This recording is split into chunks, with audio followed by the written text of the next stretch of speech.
पिछले एपिसोड 190 में हमने देखा कि जैसे ही जाओ यान को पता चलता है कि वो सब नाइटमेयर मिस्ट इल्यूजन में फंसे हुए हैं, वो सबको रोकते हुए कहता है अपने आप को प्रोटेक्ट करने की जरूरत नहीं है।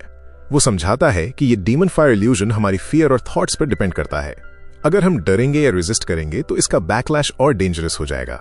फिर जाओ यान अपनी powerful technique seal of nightmare shattering का इस्तेमाल करके पूरा इल्यूजन तोड़ देता है, जिससे न सिर्फ वो खुद बल्कि बाकी सारे कल्टिवेटर्स भी रियलिटी में वापस आ जाते हैं।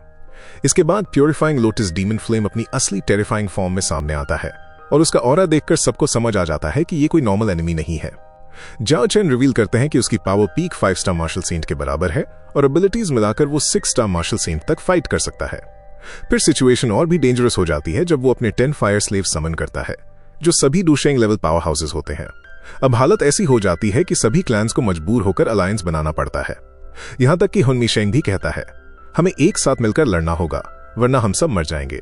अंत में जाओ यान लीडर की तरह डिसीजन लेता है कि अभी सबसे जरूरी काम है पहले प्यूरिफाइंग लोटस डीमन फ्लेम को हराना, तभी प्यूरिफाइंग लोटस डीमन फ्लेम हासिल किया जा सकता है।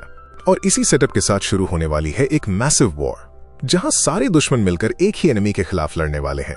अब आगे। हेलो दोस्तों, एपिसोड 191 वहीं से शुरू होता है जहां सभी क्लैंस एक साथ खड़े हैं और सामने है वो terrifying enemy purifying lotus demon flame. सबसे पहले आगे आता है हुनमिशेंग और प्लान एक्सप्लेन करते हुए कहता है मेरा सुझाव है कि केवल वही आगे आएं जिनकी ताकत 4 स्टार डूशेंग या उससे ऊपर है, बाकी सब तो फायर स्लेव से लड़ेंगे। फिर वो साफ करता है कि 4 स्टार या उससे ऊपर वाले कल्टिवेटर्स उसके साथ मिलकर डायरेक्ट डीमन फ्लेम से लड़ेंगे, बाकी लोग उन्हें उन डेंजरस फायर स्लेव्स को संभालना होगा। ये सुनकर जाओ यान सिचुएशन को एनालाइज करता है और कहता है फिलहाल के लिए अलायंस ठीक है, पहले इस डीमन फायर क्राइसिस को हैंडल करना जरूरी है। लेकिन यहां जाओ यान की स्मार्टनेस दिखती है। वो धीरे से जी यान और गु नन्हाई को वार्न करता है एक्स्ट्रा केयरफुल रहना और अपनी फुल स्ट्रेंथ मैट यूज करना। वो समझाता है कि हॉल ऑफ सोल कभी भी पीछे से धोखा दे सकता है, इसलिए थोड़ा पावर रिजर्व में रखना जरूरी है। दोनों जवाब देते हैं डोंट वरी, हम समझ गए। इसी बीच एंसेस्टर जाओ चेन धीरे से जाओ यान के पास आते हैं और कहते हैं मैं इस फाइट में पार्टिसिपेट नहीं कर सकता। फिर नरेशन में रिवील होता है कि क्योंकि वो पहले एक फायर स्लेव रह चुके हैं, अगर वो फिर से फ्लेम के करीब गए तो उनका माइंड फिर कंट्रोल में जा सकता है। ये सुनकर जाओ यान बिना हेजिटेशन के जवाब देता है एंसेस्टर आपको लड़ने की जरूरत नहीं। वो रिस्पेक्टफुली कहता है कि अभी आप रेस्ट करिए, अब इस जनरेशन को फाइट करने दीजिए। ये सुनकर जाओ चेन अंदर ही अंदर सोचते हैं कि ये लड़का बिल्कुल जाओ शुआन जैसा है, रिस्पॉन्सिबल और फियरलेस। उन्हें यकीन हो जाता है कि जाओ क्लान का रिवाइवल अब पॉसिबल है। दूसरी तरफ प्यूरिफाइंग लोटस डीमन फ्लेम सबको देखकर हंसता है और कहता है 7 4 स्टार डूशेंग, क्या इंटरेस्टिंग लाइनअप है। वो मजाक उड़ाते हुए कहता है कि चलो थोड़ा वार्म अप कर लेते हैं, और अगले ही पल वो जोर से आदेश देता है किल। बस फिर क्या था, उसके सारे फायर सर्वेंट्स एक साथ हमला कर देते हैं। पूरा बैटलफील्ड एकदम केओस में बदल जाता है। तभी जाओ यान तुरंत रिएक्ट करता है और चिल्लाता है बी केयरफुल एवरीवन। वो सिचुएशन को क्विकली रीड करता है और डिसाइड करता है कि सबसे डेंजरस टारगेट को खुद हैंडल करेगा।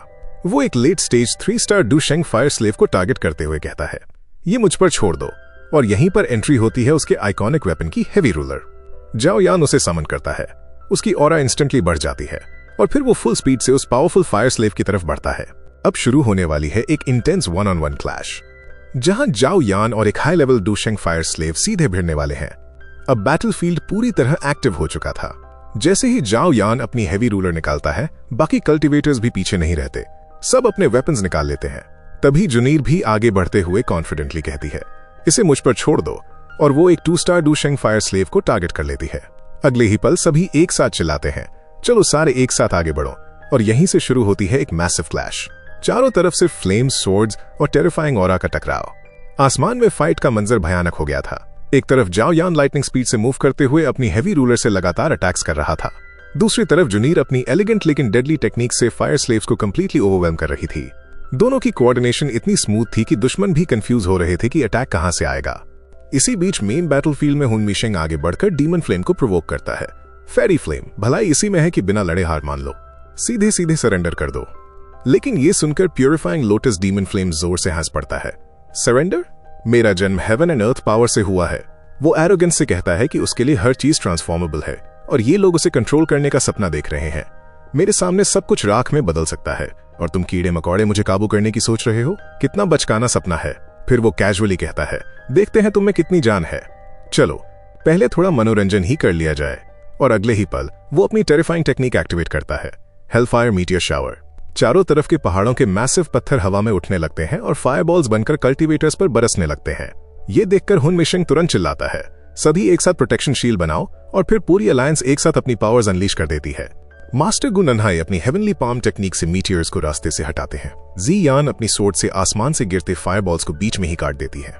हुओ याओ फायर प्लस वाटर फ्लेम्स को कंबाइन करके एक जायंट एनर्जी हैंड बनाता है जो मीटियर्स को चूर चूर कर देता है, और वहीं स्टोन क्लैन लीडर पत्थरों की मैसिव वॉल खड़ी करके इनकमिंग अटैक्स को ब्लॉक करता है। पूरा बैटलफील्ड अब एक वॉर जोन बन चुका था, हर तरफ एक्सप्लोजन्स, फायर वेव्स और डिस्ट्रक्टिव एनर्जी।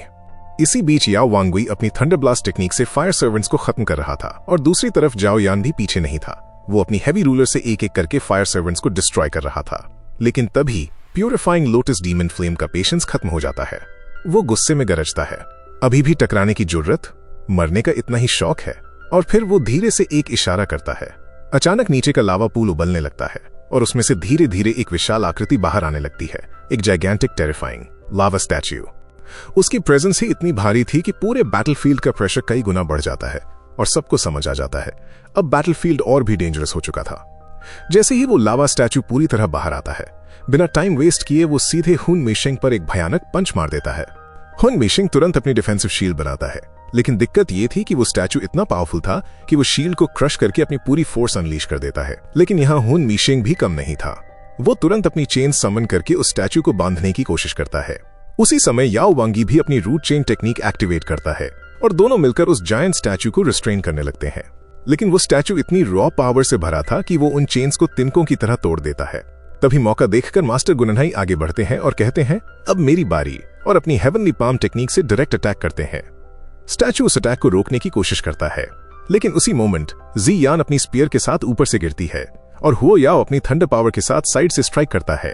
अब एक साथ इतने मार्शल सेंट्स का कंबाइंड अटैक वो स्टैच्यू सह नहीं पाता और एक जोरदार ब्लास्ट के साथ वो टूटकर बिखर जाता है और वापस उसी लावा पूल में गिर जाता है।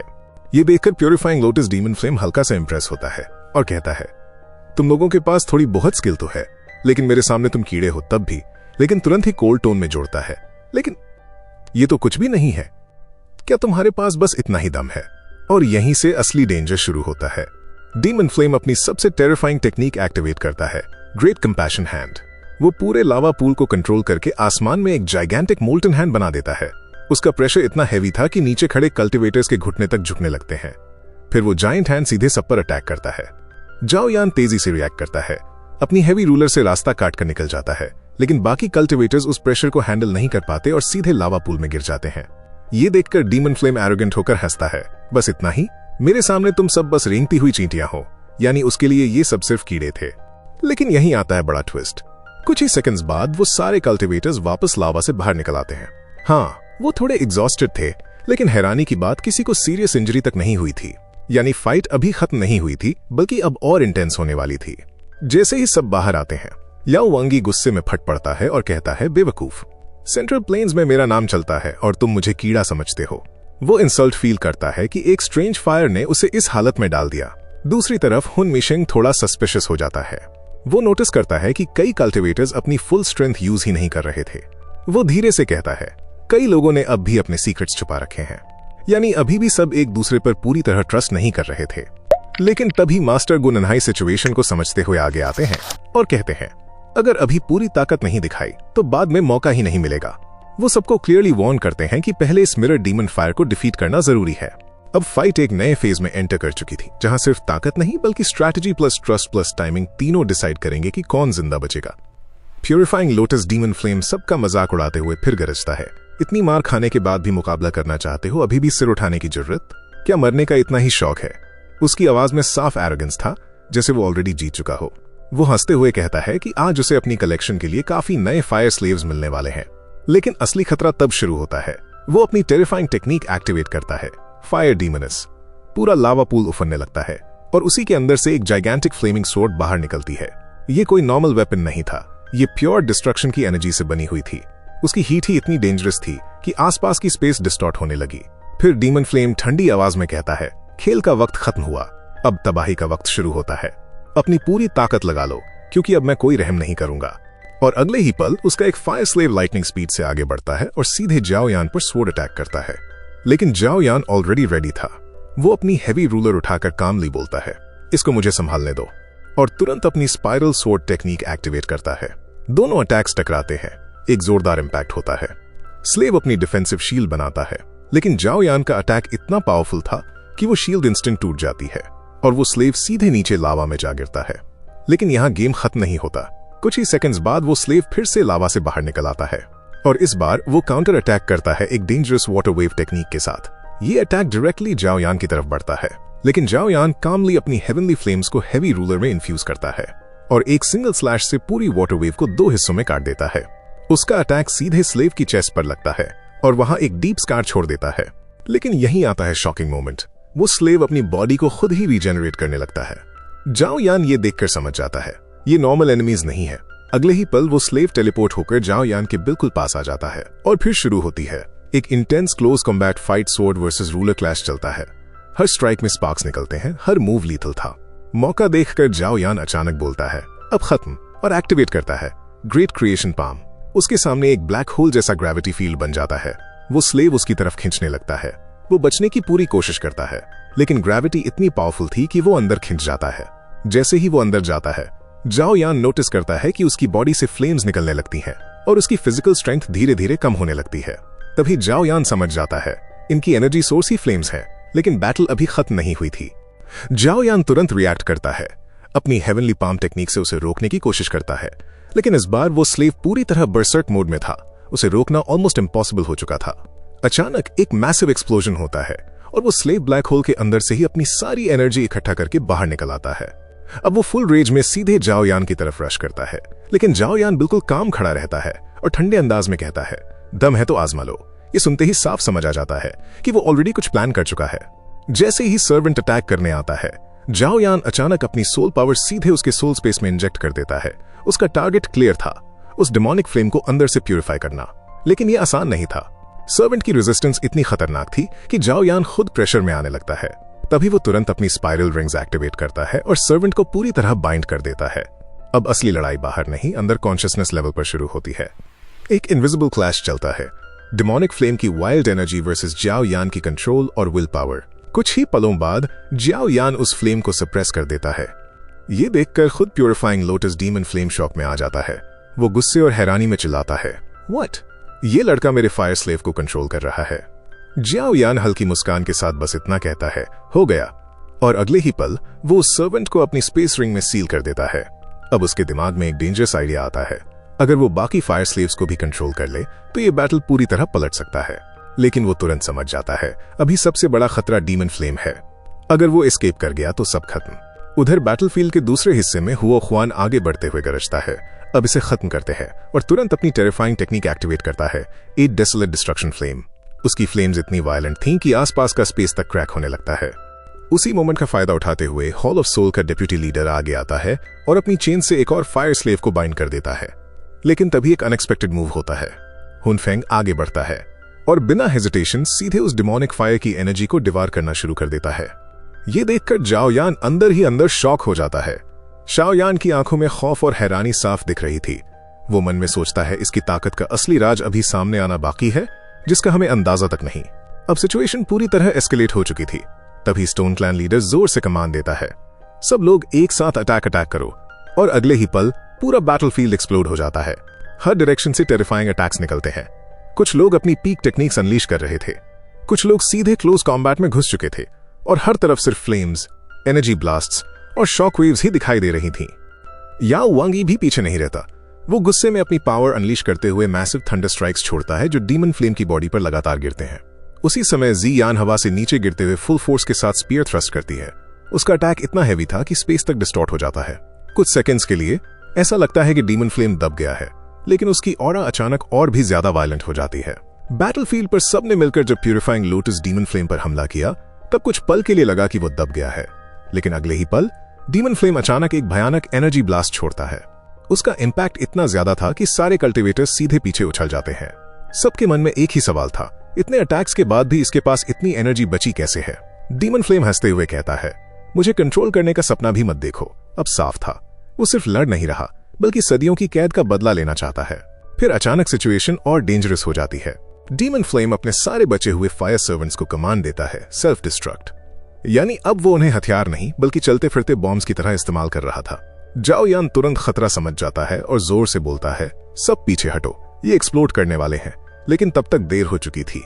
फायर सर्वेंट्स चारों तरफ फैल जाते हैं और कल्टीवेटर्स को घेर लेते हैं और फिर एक के बाद एक एक्सप्लोजन शुरू हो जाता है। पूरे बैटलफील्ड में लगातार धमाके होते हैं। चारों तरफ आग और शॉकवेव्स फैल जाती हैं। कल्टीवेटर्स किसी तरह खुद को बचा रहे थे, लेकिन साफ था ये सिचुएशन ज्यादा देर कंट्रोल में नहीं रहने वाली। इसी बीच हुन में शेंग कह देता है, इस तरह हम ज्यादा देर तक नहीं टिक सकते। यानी अब उनके पास टाइम बहुत कम था। तभी वो अपना लास्ट मूव इस्तेमाल करता है। वो अपनी पूरी एनर्जी एक जगह कॉन्सेंट्रेट करता है और heavenly net demon ceiling formation activate करता है। जैसे ही ये फॉर्मेशन बनता है, पूरे बैटलफील्ड में एक पावरफुल सीलिंग स्ट्रक्चर फैल जाता है जो सीधे डीमन फ्लेम को बाइंड करने के लिए बनाया गया था। हुन में शेंग बाकी सबको बोलता है, अपनी पावर इसमें डालो, नहीं तो हम सब मर जाएंगे। अब तक जो लोग अपनी एनर्जी बचा रहे थे वो भी समझ जाते हैं कि ये लास्ट चांस है। सभी क्लैंस अपने अटैक्स रोककर अपनी एनर्जी उस फॉर्मेशन में डालना शुरू कर देते हैं। धीरे धीरे फॉर्मेशन कंप्लीट होने लगता है और पहली बार purifying lotus demon flame react करता है। वो दर्द में चिल्लाता है क्योंकि ये सील सच में उस पर असर डाल रही थी। हुन में शेंग कॉन्फिडेंट होकर कहता है, अब तुम यहां से निकल नहीं पाओगे। लेकिन असली बात कुछ और थी।